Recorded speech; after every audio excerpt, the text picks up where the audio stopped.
各位早安佛光的观众菩萨，大家平安吉祥。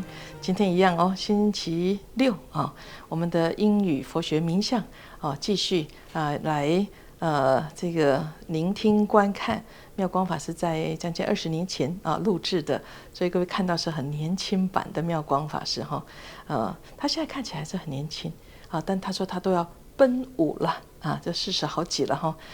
但是这个20多年前在电视佛学院录制的这个英语佛学名相的课程到今天来，真理永远都是真理所以我们还是要学习那我今天各位看我手上拿的这一本这一本呢是在我们文宣组的辅导法师有望法师的努力之下然后让渥太华版的佛光世纪复刊从6月份就是现在印的当然现在7月那要出版就是上个月就6月份的佛光世纪，我拿在手上呢，各位看这是一张然后翻过来呢还是一样有照片我是有建议我说下一次我们照片那么多换一张但其实从这边看是英文进入的，从这边看是中文进入的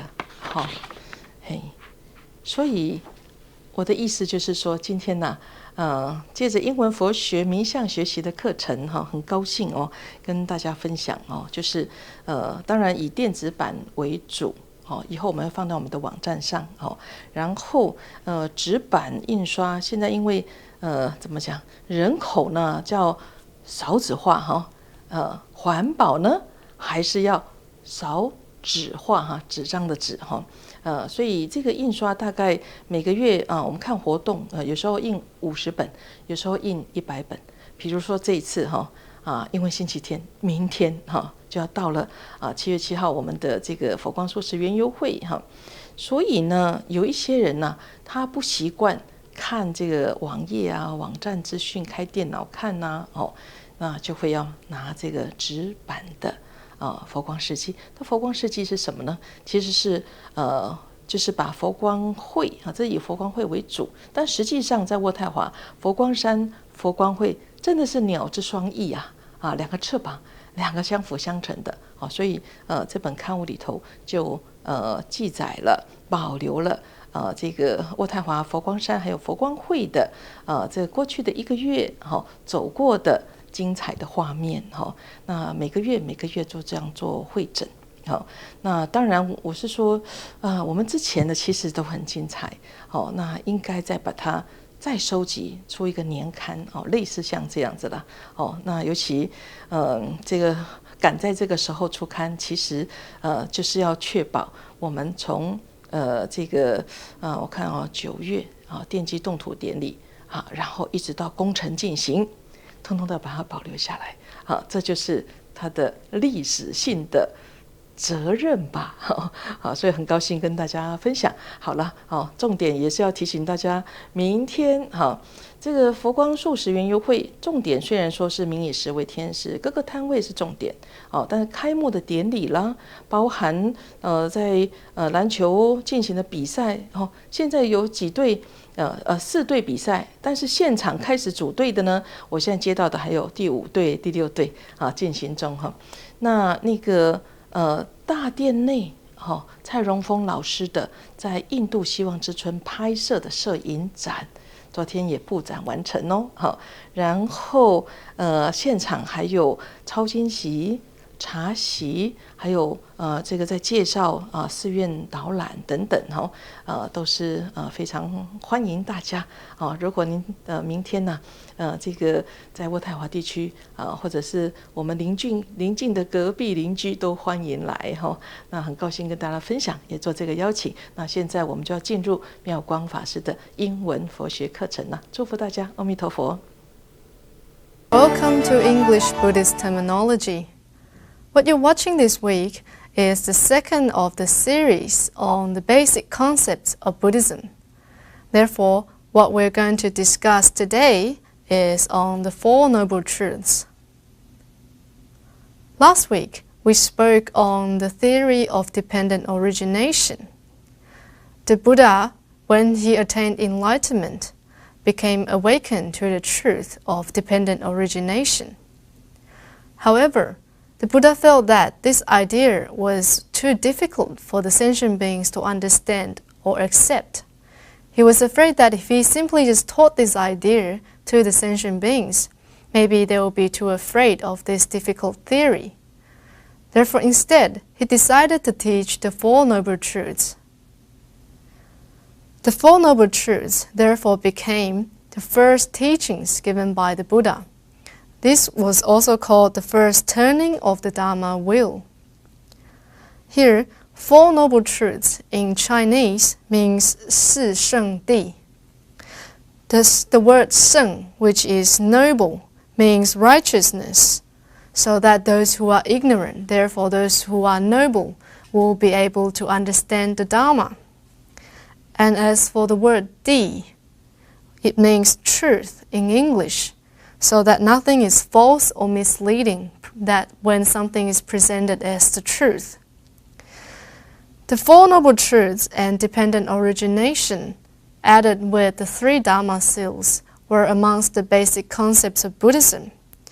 So from this we know that dependent origination is pretty much the same as that the ideas presented in the Four Noble Truths. The only difference is that the Four Noble Truths is much easier to understand. Why? Because it turns the focus of dependent origination directly onto the human life. Therefore, as we talk about the Four Noble Truths, it will appear much more relevant to our everyday life than when we first contact the idea of dependent origination. So the contents of the Four Noble Truths include the following. The first one is the truth of suffering. In Chinese, it's 苦. And second, it's the truth of the origin or cause of suffering. In Chinese, it becomes 集. And third, it's the truth of the end or the cessation of suffering. So in Chinese, it becomes 灭. And lastly, it's the truth of the way that leads to the end or the cessation of suffering. So in Chinese, it's Dao. Together, these four makes the Four Noble Truths. You can see the word suffering within all of the Four Noble Truths. Here, suffering has a Sanskrit word which means dukkha, and which basically means unsatisfactory or being unsatisfied about things. So by understanding the Four Noble Truths, we realize that we need to depend a lot on our wisdom. For the Four Noble Truths tells us that for the first point, life is full of suffering. Second, suffering is caused by our attachment to delusion. And thirdly, enlightenment or complete liberation from all suffering is possible. Fourthly, which is last, the Four Noble Truths then tells us how we can become enlightened. If we look closely to the four items or the relationship between these four truths, we can see that suffering, which acts as the effect, suffering is the effect of the cause of suffering. Therefore here, the first item is the effect, while the second is the cause. And the end of suffering becomes the effect of the path to the end of suffering, which is the cause. You may then wonder why the Buddha actually placed these four truths in the order. Wouldn't it make more sense to place the causes in front of the effects? So shouldn't we have the two causes together and then the effects? Well, because the Buddha placed them in this order, so for the reason that effect is much easier to understand than the cause. So he hopes that once we understand the effect, we may be inspired or have the desire to understand what the cause is and try to liberate ourselves from suffering. Therefore, what the Buddha did was, he first described the problem, then the cause. And after that, he talked about the solution. And what came last was how to achieve this solution. So from the above, we can actually feel the Buddha's compassion in making his teachings and explanations understandable for us, the sentient beings, who are yet to uncover our Buddha nature and also our wisdom. Now, I would like to talk about each of the Four Noble Truths in detail. The first of the Four Noble Truths is suffering. The Buddha saw that it is not possible for human beings to be satisfied with everything in this world. Therefore, once we are unsatisfied about certain things or everything in this world, there will be suffering. And here I would like to discuss the three ways to which we describe suffering. The first is the true sufferings. And this is the most basic classification of suffering. First of the true sufferings is internal suffering. This means the suffering that we tend to see as a part of ourselves, which of course is a delusion. For example, our physical pain, the pain I feel in my shoulder or my head, or also the emotional suffering such as fear or anxiety. All of these are the internal sufferings. Second of the two sufferings is external suffering. So this means the suffering that comes from the outside. For example, the suffering which is caused by changes in our environment. Say, for example, when it's too cold, or when it's too hot, or when there are natural accidents, or wars, or criminals. All of things cause external suffering. And these are the kinds of sufferings that nobody can escape from. Next of the three ways of describing suffering is the three sufferings. And these focuses more on the quality of suffering than its original type. The first one is called inherent suffering or physical suffering. This is the suffering caused by just being alive. So we will feel pain, we will feel sickness, we will feel the suffering caused by wind and rain in our environment. And also there could be the suffering caused by wild animal attacks. For example, we go into the woods, there could be bears, things like this. Secondly is the latent suffering. Latent suffering is suffering that is hidden within even the best of times. For example, we die, or good things always come to an end, or things could break. All of these are called latent suffering. The third is called active suffering. This is a suffering caused by being in a world of constant change. So, for example, there are certain sayings such as time flies, or nothing lasts forever. So these are the experiences of anxiety or fear, or the helplessness that comes from us sitting here and seeing everything change constantly, and there's nothing we can do about it. So these are the three sufferings. Next are the 8 sufferings, and these are a more detailed description of the sufferings that all of us as sentient beings must endure. The first one is the suffering caused by birth. Therefore, after spending 9 dangerous months in our mother's womb, there could be the pain and fear of birth. And after we're born, anything could happen. So we're like prisoners in our bodies that are born into this world. Secondly is the suffering of old age. If we're lucky enough to live safely through our younger days, there will be old age. So we have to go through the suffering of seeing both our body and our mind decline, and to, of course, watch the people around us die one by one. Thirdly is the suffering of illness. Good health is a contrast to illness. So at some time, we must suffer from the pain of humiliation and illness. Fourth is the suffering of death. So no matter how good our life can be, death is eventual. And here, death could either be sudden, it could be frightening, or it could be slow or painful. So basically, we're just like leaves being blown in the wind, and we'll never know what is going to happen tomorrow. So there lies the fear of not knowing whether we're going to wake up the next day when we lie in our bed tonight.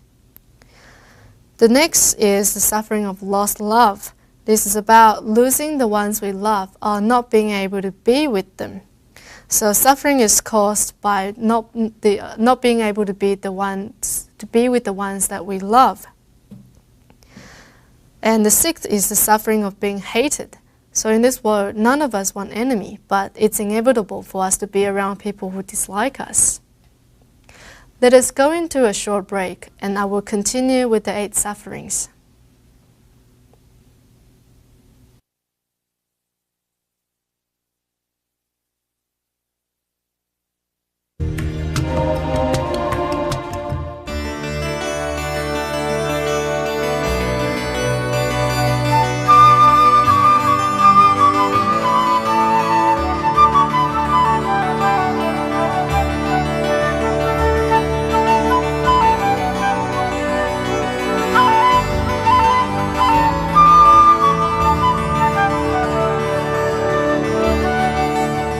Welcome back. Let us continue with the 8 sufferings. The 7th of the 8 sufferings is the suffering of unfulfilled desires. Most of the time, our desire or our wants will determine the kind of people we become. So these are what actually stops us from understanding the Dharma. Furthermore, our desires could cause trouble. And we know that from the time we start to have desire, it already hurts us. And when it comes to the time that cannot be fulfilled, they hurt us twice. So the final of the 8 sufferings is suffering of the 5 skandhas. The 5 skandhas are form, sensation, perception, activity, and consciousness. Together, these 5 skandhas make up the building blocks of consciousness existence. And of course, these are what cause suffering. So these 5 skandhas are like an unlimited source of fuel that produce pain and suffering, life after life. We have just discussed some of the basic ways to understand how the human life is related to suffering. So now, let's go deeper and explore what the basic causes of suffering can be. And there are some reasons, and with the first one being that the self is not in perfect harmony with our material world or the phenomenal world. For example, when we live in this world, we continue to try and make ourselves comfortable in this world. So when the weather is too hot or cold, or when our possession requires a lot of attention from us, or when the place we're living is too big or small, or the clothes we wear start to wear out, start to get old. All of these cause suffering because we can never get everything we want.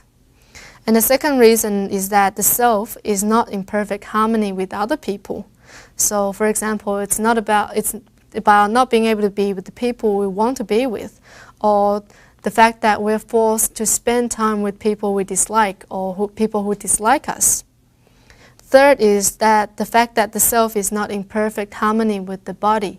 For example, we get sick, or we get old, and we pass away, or we die. So therefore, we have very little control over what happens with our body. Therefore, it causes suffering. And the fourth reason is that the self and the mind are not in perfect harmony.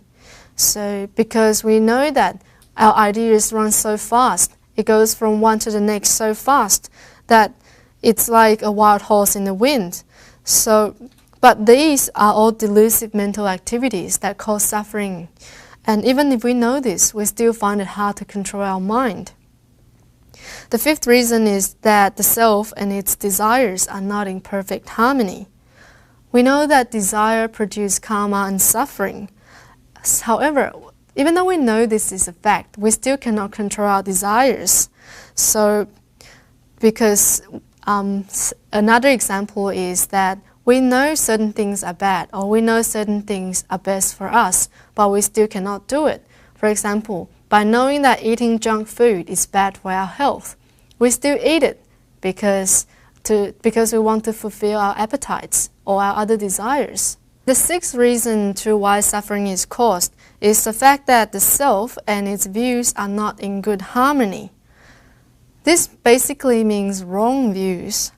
So when what we believe in is not in good accordance with the truth, troubles will occur because we'll just continue to make the same mistakes over and over again. The seventh reason is the fact that the self is not in perfect harmony with nature. Therefore, there could be rain or flood or drought or other forces of nature beyond our control which can cause a lot of suffering. The Buddha taught us about suffering not to scare us or not to make us despair. Instead, he's trying to help us look clearly at the truth of life. Therefore, instead of trying to avoid suffering, once we understand the truth of suffering, this should inspire us to want to overcome suffering. Now, for the full understanding of the First Noble Truth, which we have just gone through, should make us want to understand what the Second Noble Truth is about. The Second Noble Truth is the cause or the origin of suffering. The origin of all suffering comes from the three poisons. People chain themselves to the painful and delusive phenomenal world because of their strong attachment to greed, anger, and ignorance. These three, greed, anger, and ignorance, are called poison because they poison both our mental and physical behavior, so they stop us from seeing what this world truly is. Also, the three poisons are sometimes called the three fires because they cause bad karma. Therefore, suffering is caused. So it feels as if these are burning. A good example is like us being inside a house on fire. When the fire is burning, we will naturally feel a lot of pain and suffering. The first of the three poisons is greed. Greed is a result of our attachment or clinging to the things in this world. For example, most of us tend to cling to money, fame, or lust. There is a story that demonstrates this idea. One day, the Buddha and his disciples were traveling along a road, and suddenly the Buddha saw a bag of gold sitting on the side of the road. So he said to his disciples, "Look at that. It's a bag of gold, but this is a poisonous snake." After hearing this, his disciples said to the Buddha, "Yes, this is a poisonous snake." A farmer working nearby overheard the conversation and became curious over what that snake really is. So he waited until the Buddha and his disciples left, and he came onto the road and saw that bag. And after opening up the bag and realizing that it was actually a bag of gold, he found it very strange. Well, this is a bag of gold, so why did the Buddha say that it was a poisonous snake? He could not understand this. Therefore, he took the gold home with him. Unfortunately, that was a period when it was only the king who was allowed to have gold. So the news of this farmer possessing gold traveled quickly, and it traveled to the ears of the king. The king became angry and arrested this farmer. So from this we can see that the bag of gold, was actually really a poisonous snake. But the snake is not really just the gold. In fact, the snake or the poisonous snake we're talking here is our greed or attachment that causes us trouble. The second of the three poisons is anger. Anger is a result of things not turning out the way we want them to be. So anger could turn friends into enemies. It could turn lovers into strangers. Even a sentence not pleasing to the ear could cause a fight just because of our anger. So this is like the flame of anger that burns off the forest of merit and virtue. So the merit and virtue we have accumulated will all be burned off by the anger like a torch of fire. The last of the three poisons is ignorance. This is a result of not understanding the law of causes and conditions. Once there was a rich man who saw his friend, how his friend had a newly built 3-story house, so he wanted the same thing. Therefore, he went to his architect and said, "Build me a 3-storied house." And as they were starting to build the foundation, the rich man became angry and said, "I only want the 3rd floor. Why do you give me the foundation?" And as the architect could not do anything, he had to do but listen to the rich man and build him only the 3rd floor. But of course, this quickly collapsed. So, without building a foundation, anything we do cannot be strong and firm. So the troubles here is caused by our ignorance. Let us take a very short break now, and after that, let me continue on speaking on the 3rd item of the 3 poisons, which is ignorance. So please stay with us.